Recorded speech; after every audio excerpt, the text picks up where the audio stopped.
I've got a Frigidaire gallery refrigerator here, model number FGHB 2869 LFA, but all Frigidaires may be similar. So to manually initiate an automatic defrost cycle, you hold up and down on the temperature of the refrigerator for 5 seconds.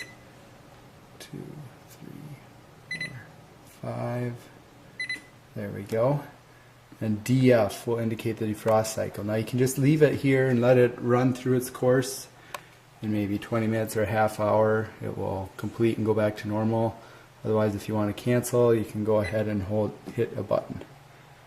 Actually, no, you got to hold them both down for 5 seconds again. And then it will. There we go. Now it's back to normal. So that's how you manually initiate an automatic defrost cycle. So hopefully this helps. Watch some more of my videos for more repairs. Thanks.